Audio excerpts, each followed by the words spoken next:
Guys welcome back to another video of study with me. So guys अभी मैं ICSI का past जो दिसंबर 23 में आया था ना, वो पेपर देख रहा था एंड आईसीएसआई का मॉड्यूल भी देख रहा था। तो पहला क्वेश्चन स्टूडेंट के माइंड में आता है भाई कि पेपर बाहर से आता है। तो मैंने पूरा ड्राफ्टिंग का मॉड्यूल और ड्राफ्टिंग का पास्ट पेपर देखा, तो it was not out of the module, पूरा मॉड्यूल के अंदर से था। ठीक है, पूरा पेपर मॉड्यूल के अंदर से था। पहली बात आपके दिमाग में आ गई होगी कि मॉड्यूल के पेपर से बाहर नहीं आया। ठीक है, मॉड्यूल के बाहर से पेपर।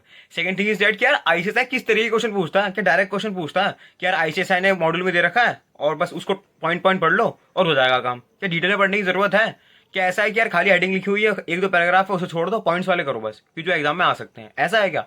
तो आप लोगों को दिखाता हूं मैं what is the level of ICSI question examination. जो भी एग्जाम दे रहे हैं ना, फर्स्ट टाइम सेकंड टाइम या फिर जिसका मल्टीपल टाइम लग रहा है, तो आप कहाँ लैग करो तो आप अभी जान जाओगे। ठीक है, तो आप देखते हैं यार क्वेश्चन किस तरीके से आईसीएसआई पूछता है। मैं आपको पूरा प्रूफ दिखाने वाला हूँ, आईसीएसआई का मॉडल दिखाने वाला हूँ एंड आईसीएसआई का पास्ट ईयर पेपर रिसेंट वाला दिसंबर 23 वाला। तो आओ लेके जाता हूँ आप लोगों को आईसीएसआई के पास्ट ईयर पेपर पे, दिसंबर 23 पे एंड मॉड्यूल पे।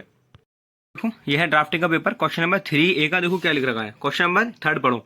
Define summons what orders can be given by the court in respect of the service of summons where the summons can not be served in an orderly way। ठीक है, और ऑर्डरी वे में summons नहीं सर्व किया जा रहा है तो क्या तरीका है, देखते हैं। देखो कौन कौन से ऑर्डर दिया जाता है कोर्ट के उतारा। देखो ये रही आईसीएसआई के मॉड्यूल, देखो ड्राफ्टिंग की। अब पेज नंबर मैंने यहाँ पे लिख दिया आपकी इजी के लिए, पेज नंबर 12। अब हम पेज नंबर 12 पे आते हैं। अब ये देखो यहाँ पे साफ लिख रखा है कि what orders can be given. तो अगर आपको लग रहा है कि ऑर्डर्स ऐसे करके हेडिंग लिखी होगी, जैसे देखो आंसर में लिखी हुई है, मैं आपको आंसर दिखाता हूँ। आंसर नंबर 3A दिखाना है ना आप लोगों को। ये देखो ऊपर क्या, देखो आंसर देखो पहले आप, देखो क्या लिख रखा है। Order which can be given by the court when someone can not be served in orderly way. ठीक है, साफ हेडिंग लग रही है। तो आपके हिसाब से होगा कि मॉड्यूल में शायद ऐसे लिख रखा हो हेडिंग करके। आओ आप लोगों को चलता हूँ पेज नंबर 12 पे। देखो ये रहा पेज नंबर 12। अब ये देखो समन कैसे दे रखे हैं।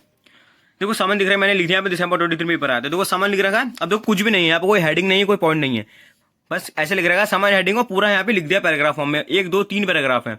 अब इसी को आईसीएसआई वालों ने क्या करा, क्वेश्चन बना के दे दिया। तो मैंने यहाँ पे लिख दिया था, तो देख लो मैंने लिख दिया order by court when someone can not be served. ठीक है, तो कौन कौन से ऑर्डर दिए जाते हैं। अब ये देखो ऑर्डिनरी वे में जब नहीं होता, पूरा साफ लिख रखा है पूरा पैराग्राफ। तो यहाँ पे भी उन्होंने ऐसे लिखा हुआ है, देखो ये रहा पूरा पैराग्राफ तरीके से यहाँ पे भी उन्होंने आंसर ऐसे लिखा हुआ है। तो जरूरी नहीं है कि आपको हेडिंग गिवन होगी आपके मॉड्यूल में, तो आपको पूरा पढ़ना पड़ेगा एक लाइन, तब जाकर पता चलेगा हाँ भाई ऐसा यहाँ से क्वेश्चन बन सकता है। तो देख लो इस तरह के क्वेश्चन पूछे जाते हैं कि आपको सिर्फ हेडिंग नहीं है, फिर भी उसमें से हेडिंग बना के दे दिया है क्वेश्चन।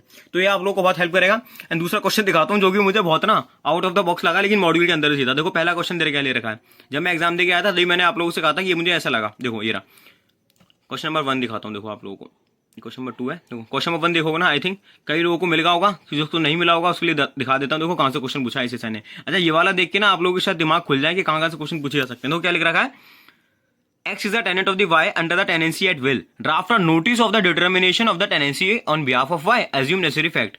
क्या कहा गया है कि आपको टेनेंसी एट विल का ड्राफ्ट बनाना है, notice of determination of tenancy of behalf of Y. ठीक है, देखो अब ये कहाँ है। अब देखो मैंने पेज नंबर लिख रखा 480। अब देखो 480 कहाँ पर है, ये रही आईसीएसआई की मॉड्यूल। हम चलते हैं लास्ट पे बिल्कुल। अभी देखो चैप्टर नंबर हमारे 11 चैप्टर हैं, ठीक है, 11 चैप्टर चल रहा है लास्ट में। देखो पेज नंबर कितना चल रहा है, 473, 475, 477। अब देखो चैप्टर खत्म। अब यहाँ पे लिख रहेगा 480 बीच पे जाना है। मतलब क्या है, देखो चैप्टर सारे खत्म, उसके बाद भी मॉड्यूल का जो लास्ट में गिवन होता है ना, ये प्रैक्टिकल क्वेश्चंस। देखो क्या लिख रखा है, notice of determination of a tenancy at will on behalf of the landlord. पूरा सेम ऐसे लिख रखा है। अब आपको आंसर दिखाता हूँ। देखो आपको देख लो पूरा फॉर्मेट देख लो, ऐसा है। ठीक है, टू दा करके डियर सर करके देखो ऐसा है। अब मैं आपको दिखाता हूँ पूरा इसका।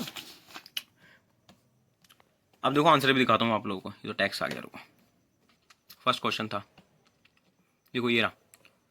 अब आप देखना कि कैसे आया है। देखो ये रहा सेम एज इट इज है। देखो notice of determination of tenancy under section 106। देखो ये रहा 106 सेम एज इट इज लिख रखा होगा। देखो लास्ट में देखो पूरा आपने किस तरीके से क्वेश्चन पूछे जाते हैं एग्जाम में। और ये देखो यहाँ से भी पूरा देखो चैप्टर खत्म हो चुका है। लास्ट में क्या देखा है, प्रैक्टिकल एक्सरसाइज। यहाँ से क्वेश्चन भी आया था कभी कभी, तो प्लीज ड्राफ्टिंग वालों ये भी कर लेना। ये वाला मैं करने भूल गया था, अब मैं ये वाला भी करूंगा। मैं तो चैप्टर ही भूल करके गया था, लेकिन अब ये देख लें, ये कर लेते हैं। और देखो ये चीज, और मैंने पेपर पैटर्न भी लिख रखा है, इस तरीके से आता है। कभी कोई चेंज भी हो जाता है, लेकिन जनरली क्राइटेरिया ये रहता है, ऐसे क्वेश्चन आते हैं। ठीक है, 5 मार्क्स के 4 क्वेश्चन ऐसे आते हैं, आप देख लेना, बाकी मैं आपको दिखा दूंगा। तो ये यहाँ से क्वेश्चन पूछे जा सकते हैं, ये भी कर लेना जरूर से। ठीक है, सो गाइस ये था आप लोगों के लिए मेरी तरफ से। आप लोगों को समझ में आ गया किस तरीके से क्वेश्चन पूछे जाते हैं और आईसीएसआई का लेवल ऑफ एग्जामिनेशन क्या है पूछने का, कि कैसे किस तरीके से क्वेश्चन पूछे जाते हैं एग्जाम में। तो भाई प्रोफेशनल एग्जामिनेशन है और ये तो प्रोफेशनल लेवल का है, तो किस तरीके से क्वेश्चन पूछे जा रहे हो। लास्ट में दे रखा है ना, चैप्टर सारे खत्म हो चुके हैं, 11 चैप्टर, पूरे 11 चैप्टर खत्म, उसमें से नहीं दिए। लास्ट में गया ना प्रैक्टिकल से, वहां से भी दिया जाता है क्वेश्चन, तो ये देख सकते हैं वहां से भी दिया क्वेश्चन। और मॉड्यूल के अंदर से ऐसे नहीं सिर्फ हेडिंग है वहां से देंगे, नहीं, पूरा दे रखा हुआ पैराग्राफ, उसके अंदर से भी हेडिंग बना के दी जा सकती है। तो this is the level of questions that ICSI asked in the examination.